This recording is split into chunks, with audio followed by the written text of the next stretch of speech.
A Hora do Ungido, com o pastor Paulo Messias. Olá, meus amados irmãos e irmãs, a quem vos cumprimento com a graça e com a paz do Senhor Jesus.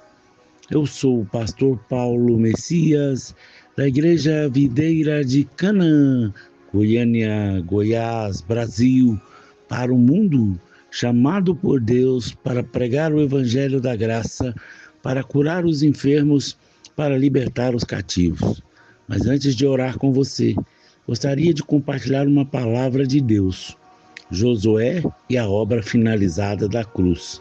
Preste atenção, o livro de Josué é uma imagem poderosa para a igreja do primeiro século. Paulo usou as escrituras para fundamentar isso. Ele disse que todas essas coisas aconteceram com eles, referindo-se a Moisés, Josué e aos filhos de Israel, como exemplos para nós, sobre quem os fins dos tempos chegaram. E esse fim ao qual Paulo se referia era o fim do pacto antigo.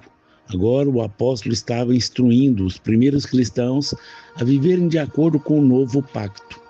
E todo o capítulo 10 de 1 Coríntios é uma analogia de que aconteceu com o povo de Israel e uma exortação para os cristãos de Corinto que não incorram no mesmo erro. O trabalho está terminado.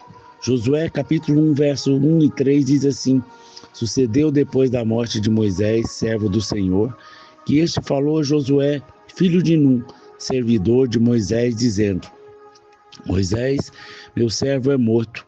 Dispõe-te agora, passa esse Jordão, tu e todo este povo, a terra que eu dou aos filhos de Israel. Todo lugar que pisar a planta do pé, vou-lo tenho dado, como prometi a Moisés. Algo poderoso aqui está me dizendo: você precisa entrar em algo que eu já te dei. É na nova aliança. Essa terra prometida não é um lote, mas uma pessoa. É a pessoa de Cristo.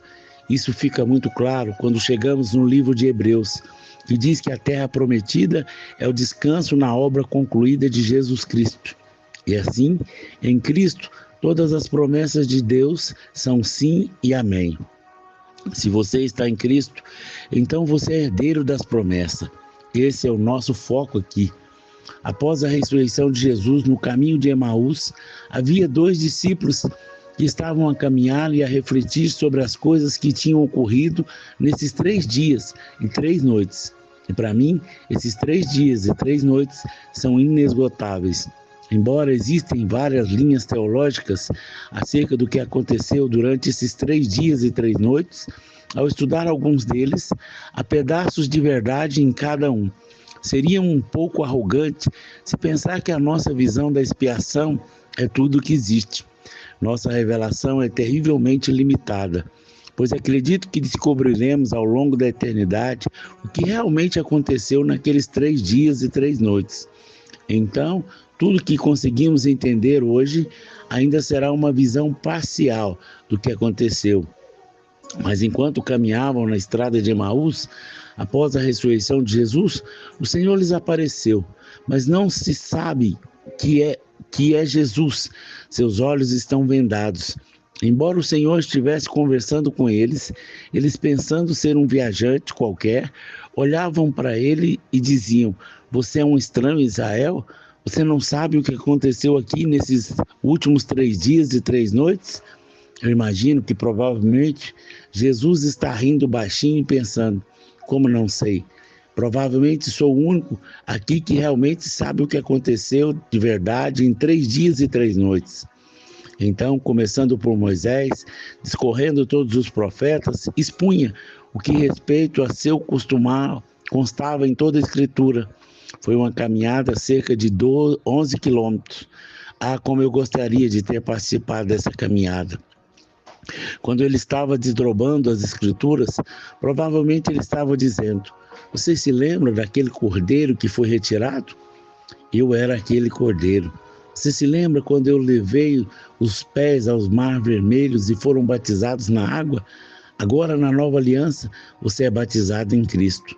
Lembram-se quando eles chegaram a Sinai e a nuvem desceu e Deus deu-lhes a lei e 3.000 pessoas morreram? Fiquem atentos, porque em breve o Espírito será derramado e 3.000 serão salvas. Então, ele estava revelando através das Escrituras, mostrando a eles a diferença e provavelmente ele estava falando: o tabernáculo é uma imagem de mim mesmo. As ofertas que vocês faziam como rituais eram apenas uma sombra. Eu sou a substância. O que Jesus estava dizendo é que todas essas outras coisas eram sombras. Elas são tipos, são imagem, mas a realidade é agora, você tem acesso. Moisés está morto. A velha aliança já não mais está em vigor. Josué, o nome de Josué, é a mesma palavra hebraica que o nome de Jesus agora está em cena. Moisés os trouxe para fora, mas Yeshua vai levar para dentro da promessa. Todo lugar que a planta dos pés pisar, lhe tenho dado. Como eu disse a Moisés, em outras palavras, o trabalho está terminado, mas é preciso levantar-se. Todavia, o livro de Hebreus diz que não entraram por causa da incredulidade. Mesmo que as obras estivessem concluídas desde a fundação da terra, isso continua acontecendo com muitos cristãos hoje. Apesar da obra do Senhor estar concluída, muitos ainda vivem fora da sua herança. E qual é a resposta para isso? Como podemos ajudar as pessoas a entrar naquilo que o Senhor já deu? A resposta é que precisamos injetar fé nos nossos corações. E a pregação do Evangelho é a única coisa que de fato pode gerar fé. Quando pregamos sobre a obra consumada da cruz, essa palavra é poderosa para gerar fé no coração dos que ouvem.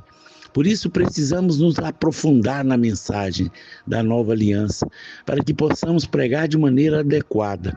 De nada adianta alguém dar a você casas que você não construiu, vinhas que você não plantou, se você não for viver nessa casa. Sim, você pode ter tudo isso, você pode ter todas essas bênçãos, mas se você nunca mudar para essa casa nova, nunca vai trazer nenhum lucro. Defina as suas fronteiras. Uma das coisas que Josué fala para o povo no capítulo 13 do livro de Josué é quando o povo visse a terra que estava subjugada diante deles, deveriam definir algumas fronteiras. Comece definindo onde está a sua promessa. Todo lugar onde pisar a planta dos seus pés será vosso. Assim, o que Josué disse para o povo, o Senhor estava dizendo para nós hoje. Comece a definir as suas fronteiras, comece a demarcar o seu território. Há muita coisa a possuir, não fiquem parados. Às vezes definimos nossa vida e o nosso ministério de acordo com o que a outra pessoa está fazendo. Olhamos para algo que parece ser bem sucedido e começamos a definir o nosso ministério de acordo com os limites dos outros. Isso gera muita frustração. Não é a sua tarefa. Você precisa colocar as solas dos pés em algumas coisas que são suas.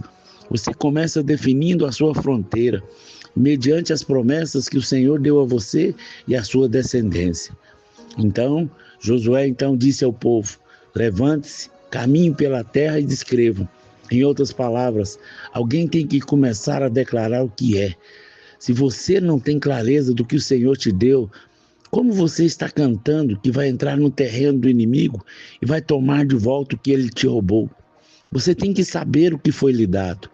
E se você só terá fé para entrar no que se você ouvir o Evangelho da Graça e tiver clareza da obra consumada na cruz.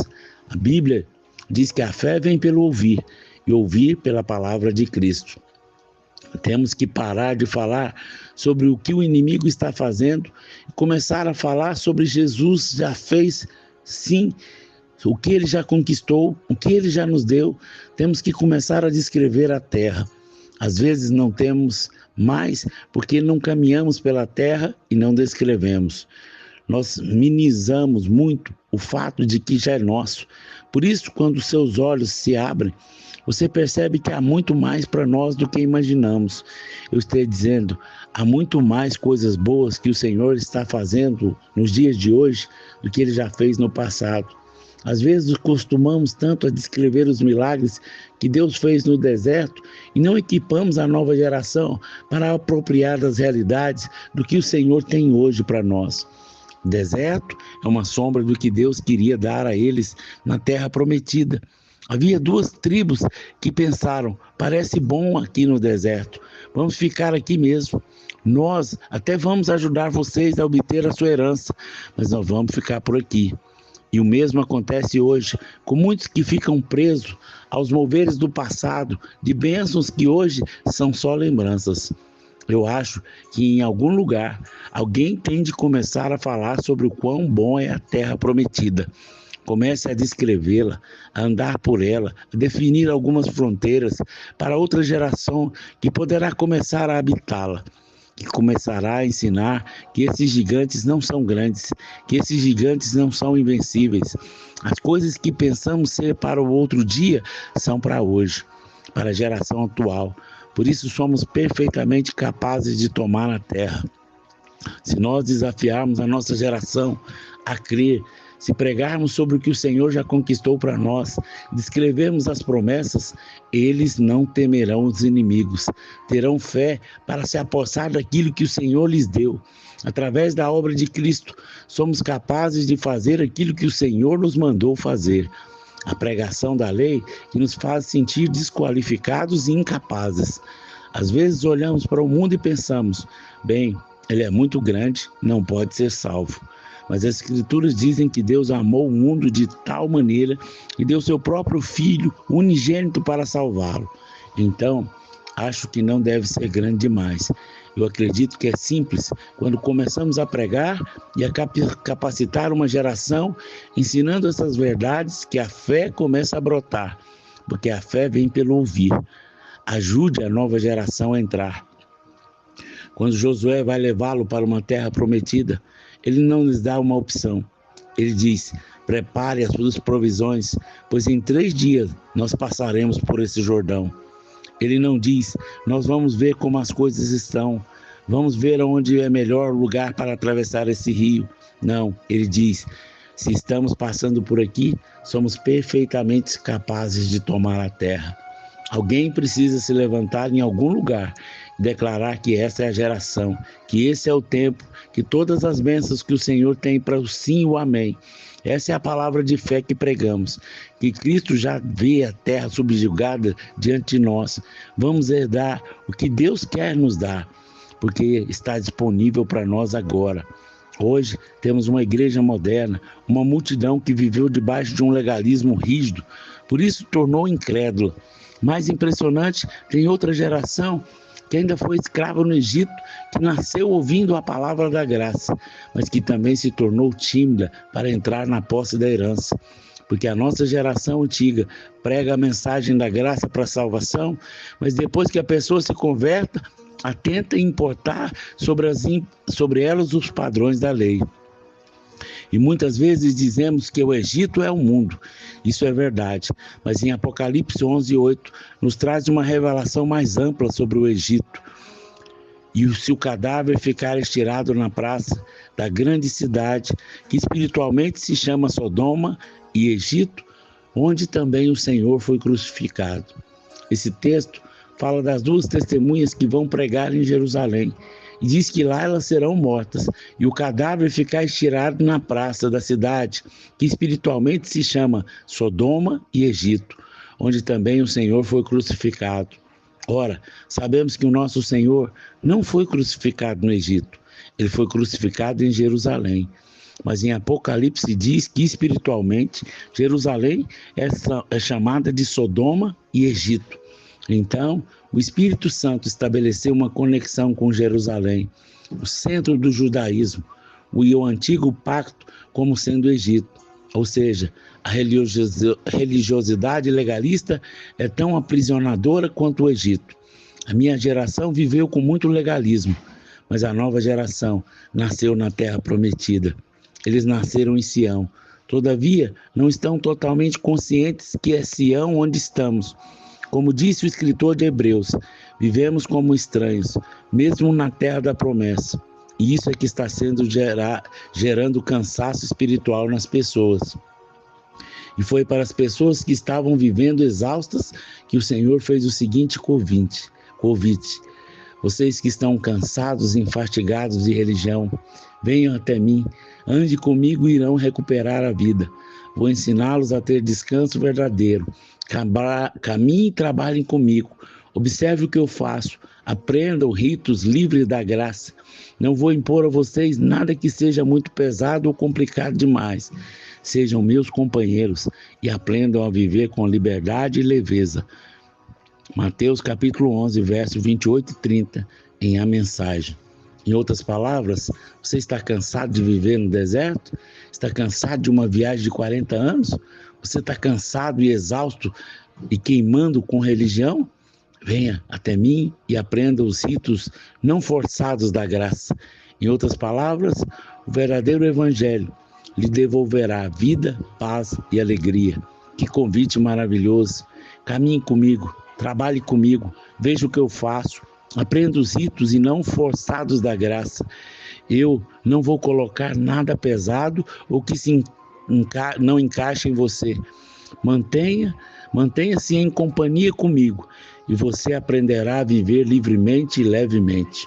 Entenda que quando Jesus disse, eu vim para que você tenha vida e tenha vida em abundância, ele não estava falando só quando você for para o céu.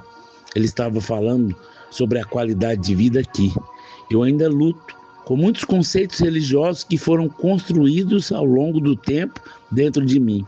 Verdadeiras paredes de separação, inclusive de separação de Deus, que me privaram muitas vezes de desfrutar de um relacionamento mais íntimo com Ele. Mas eu oro para que essas paredes jamais sejam construídas na mente dos meus filhos, que eles possam desfrutar da plenitude da terra, sem nunca pensar, eu realmente mereço isso? Mas comece a herdar, porque ele sabe que é deles. Eu acho que às vezes nós temos que fazer como o povo de Israel. Nós temos que ir até a parede e gritar contra ela. Tem que soar um longo e um alto som de um chifre de carneiro. Um chifre de carneiro vem da morte de um cordeiro macho. E quanto mais pregarmos essa obra finalizada, mais pessoas recuperarão a sua vida. Talvez você esteja ouvindo essa mensagem e pensando, meu Deus, isso fala comigo. Eu preciso recuperar a minha vida. Deixe-me dizer algo. Primeiro passo para entrar em Cristo. Se você está em Cristo, é uma nova criatura.